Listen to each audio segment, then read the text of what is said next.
moving. So hopefully we'll get something soon. Yes, sir? When you talk about congressmen living under the same laws as everybody else, term limits would solve that problem. Yeah, and I'd be interested to hear your thoughts about term limits. I see both sides to it. I do believe that our term limit for any sitting congressman is that ballot box on November the 2nd. I hope that we can make this congressman a one-termer. But I also think that that's part of the reason why now of course I know historically it goes back to travel and all that kind of stuff, but I also think the People's House, the U.S. House of Representatives, the People's House, I think that's why you see elections. I think that's why our forefathers, one of the reasons it's every 2 years. We can vote them out and get rid of them. But I do see a lot of strong arguments for term limits. But again, there are some good folks up there fighting for us. And we all know that the way the system works right now, when you do gain seniority, you do have the ability to advocate for your district in committee assignments and whatever in a way that you can't do so as a freshman congressman. So I would love to hear your thoughts about this, and we can talk more about this because there's a lot to be weighed on both sides of that debate. Term limits would eliminate Barney Frank. Well, that's a good reason right there. That's a good reason right there. And I mean, look, if as your representative, if that is an issue that clearly you all feel very strongly about and would like for me to advocate on your behalf, then you know, let's talk about it. Let's talk about it. Earmarks. We can stand on earmarks. We need earmark reform in this country, and I'm going to point you to a couple of little facts. President Obama promised that he would hold earmarks to less than $7.8 billion a year, the level they were at before 1994. The reality. In 2010, earmarking increased again to $15.9 billion. We have seen earmarks just go out of control over the past 5 years, and I love to give this example. Your federal tax dollars went to a tattoo removal program in California. That is where we are in this country as it relates to earmarking. So we need comprehensive earmark reform, and I get back to getting to the Constitution. What are allowable expenditures? What was our federal government designed to do? And then point the money in that direction. So I think that, again, when you start talking about cutting out waste and inefficiency, that is certainly a good place to start. We can't do it all at one time, but we need strong leadership up there that's willing to make some difficult decisions. Yes, ma'am.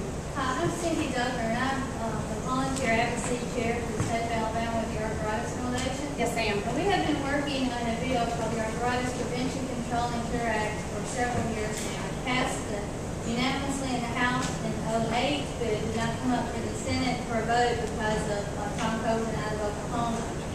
And we're working on it again. We have word that they're going to, Congressman Eskew is working on it, marking it up for September. What you just said breaks my heart, that our tax money meant for tattoo removal when there are 46 million Americans and 300,000 children known in this country that live with arthritis. I'm 50 years old and I've lived with it since I was 8 years old. I have 6 joints that are totally replaced, 3 that are pinned, and I no longer am able to work. And due to research, I'm a part-time wheelchair user instead of a full-time. And I had to give up my job because I was losing the use of my arms. And my husband over here just spent 2 months taking care of me because I was pretty much in the bed. So my question to you is, and I brought you some information I'm going to hand you before I leave. My question to you is, will you help us with the arthritis research bill and the funding that we need so that we can find a cure instead of us paying for people to have tattoos removed? Well, that breaks my heart. It should, and it should break all of our hearts. It plus makes me mad. I know. I would love to sit down with you and learn more about your organization and the legislation, and certainly not having the benefit of Reddit, which I would like that opportunity to do so. I do look forward to working with you, and God willing, I'll have the opportunity to do that if elected to Washington. But I can tell you that that tattoo removal program is one out of a very long list of ways that your tax dollars are going to fund just irresponsible activities all across our United States. So I look forward to working with you, and I look forward to reading your information. I appreciate you making the effort to be here so I can get to know you and learn more about what you're doing. And I appreciate very much, I mean, anybody who's been to Washington will see that if you go sit in a congressman's waiting room, there's groups coming in and out all the time that have these very serious issues that they are advocating to their congressman on behalf of. But I will tell you that we need, I'm going to say it again, we need comprehensive earmark reform throughout this country. My children's children, George and Margaret, who are this big, are not, their children are going to be the ones carrying this load on their back if we keep going down the path that we're going right now.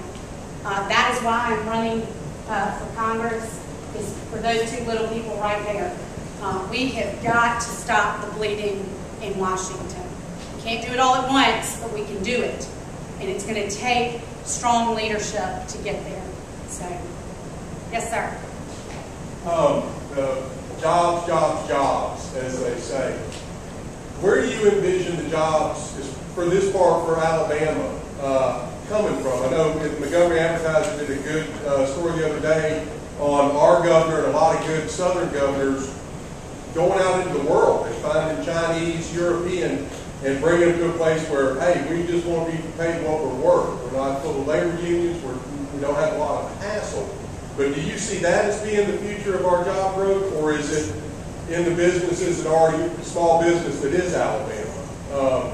Because I think from our point of view, the small businessmen, I know a lot of folks in the last, if you've owned a business for the last 5 years, even if business comes back to the level that it used to be, I'm never going to employ that. I'm never going to spend that much again on the people that I employ. And I think there's probably a lot of people in this room that employ people that I'll never hire that many folks. Again, I've learned to do more with less. And from, you know, 4-man operation like this to huge companies, I think everybody has learned. So where do you think that the money and the jobs are going to come from for folks in this part of Alabama? I think it's a combination of both. I think, first of all, as it relates to existing businesses or new startups, smaller businesses that we, of course, want to see, and is a clear indication that our economy would be improving, would be getting back to what I said before. There is so much uncertainty for you, the small businessman, right now, to create that job.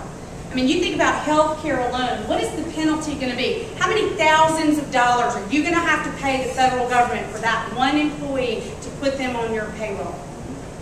You do away with that, and maybe you'll start thinking about hiring that next person because you could use them and you want to fill up all these tables here at dinner time on a Friday night in Prattville, Alabama. I would like for the federal government not to make it, it's $18 an hour to me to hire an 18-year-old at minimum wage. If that goes into effect and all the other things, that's right. That's just too much. Let's go back to cap and trade. Federal government's about to tax you, require you to pay them every time you turn your lights on. Okay, so you have your lights at home, you have your lights in your business. We did a town hall just like this down in Dothan not too long ago when there was a young man there that works at International Paper. Alabama stands to be the 14th most negatively impacted state if that cap and trade goes into effect. His place of business would shut down. This is not how you create jobs anywhere, much less in Southeast Alabama.